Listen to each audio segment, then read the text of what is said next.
Hello and welcome. It's your main math man, Mr. Lyons here. And today we're determining how many times larger or smaller quantities are in scientific notation. Now, I want us to take a look at A because I know we got the answer for A. I know it's 3. Right? But I want us to take a notice right here. Derek Jeter, he hit some home runs 2009, 2011. But I want us to pay really close attention to the question here. How many times as many? As many. Right? That's really important because it's not saying how many times larger, how many times smaller. It's saying how many times as many. As many. Right? And order of the question is so important here. And I say order is important because it's saying as many. Right? And sometimes it might be as many times smaller or as many times bigger, but it's going to say as many here. So how many times as many home runs did Derek Jeter hit in 2009 than in 2011? Now, we should have gotten 3, and I'm going to ask you, how did you get 3? What work did you do to get 3? Well, we know he hit 18 home runs in 2009. He hit 6 home runs in 2011. He hit 3 times as many in 2009 than 2011, right?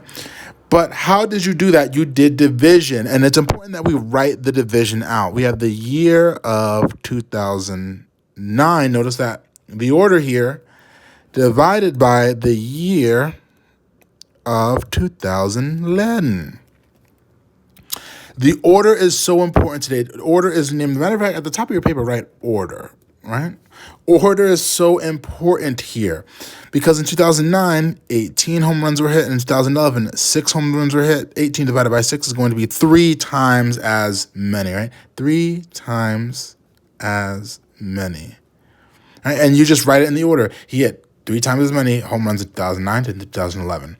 Now, that's important because, again, we say how many times as many here again. But what's the different in this question? What's different about this question? That's right. It's asking how many times as many home runs now in 2011 than in 2009. But we're going to do the same thing that we did in the first one, right?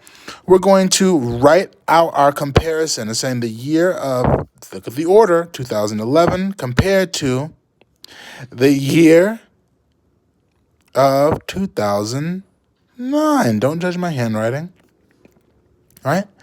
And here we have 2011 is actually 6 home runs. And here in 2009, it's going to be 18 home runs. The order is so important for these questions. How many times as many, right? Equals, well, you can substitute. You can simplify 6 over 18. You can divide both the numerator by 6 and the denominator by 6 to get 1/3, right? 1/3 times as many. It's important that you write that out too. So in the year 2011, he hit 1/3 times as many as the year 2009. That's all we're doing today, right? That's why order is so important with these questions. Okay, so your answer is going to be 1/3 times as many in 2011 than in 2009. Order is important with the division. So to determine how many times larger or smaller one amount is in scientific notation is than the other, you have to, what did we do? What did we do here with these amounts? What did we do here with these amounts? We divide the amounts in the order the question's asking. It's literally that simple, right? Kids get tripped up because they're like, oh, I don't know what comes on top, what comes on bottom. Look at the way that the question or the answer is being ordered, right? Take a look at example 1. The population of the world is roughly 7 times 10 to the 9th power. The population of the United States is 3 times 10 to the 8th power. About how many times larger is the world population than the U.S. population? Order matters here. Order matters here, right? So because we're talking about order, look at the question and think about what's going to come in the numerator, what's going to come in the denominator. We know we're doing division because we're figuring out how many times something fits into something else, right? But use our strategy here. Use our strategy here if you don't believe me. The population of the world. So which one is greater? The world population or the United States population? Well, look at the powers of 10. The world population is greater. So let's give that a nice easy number like 50, right? The population of the United States is smaller. So let's give that a nice other whole beautiful number like 10. How many times larger is the world population than the U.S. population? Well, we have the world pop. It's important that we write these out. This is going to be in your CFS today compared to the U.S. pop.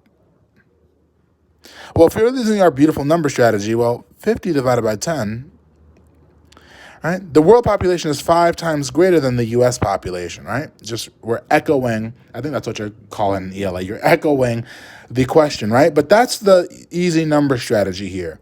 See if you can solve this on your own using the actual values. So we have the world pop,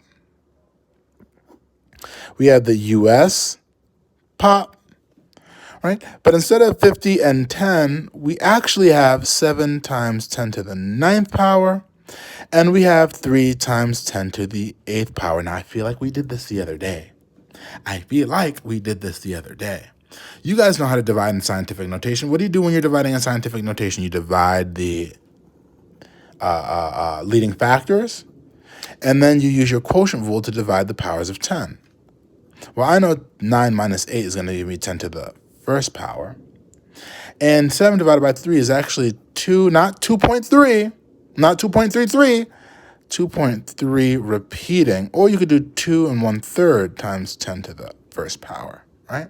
Now it's saying about how many, so either one of these answers is completely fine with me. Sometimes it might say round to the nearest, I don't know, something, right? Round to the nearest whatever. But if this was in standard form, right?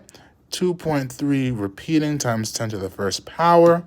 How would you turn this into standard form? This is going to gain a place value. They're going to lose a place value because 10 to the 0th power is just 1. So this would be 223, about 23 times bigger, right? Don't forget this up here. That's why it's about. So all this right here would be completely fine with me. You're usually just going to have to use one of these, right? One of these would be completely fine because that word about is here, right? Main thing is look at the order that you're answering in, okay? The order that you're answering in. We're going to be doing a lot of division today, all right? I'll check you in the next slide.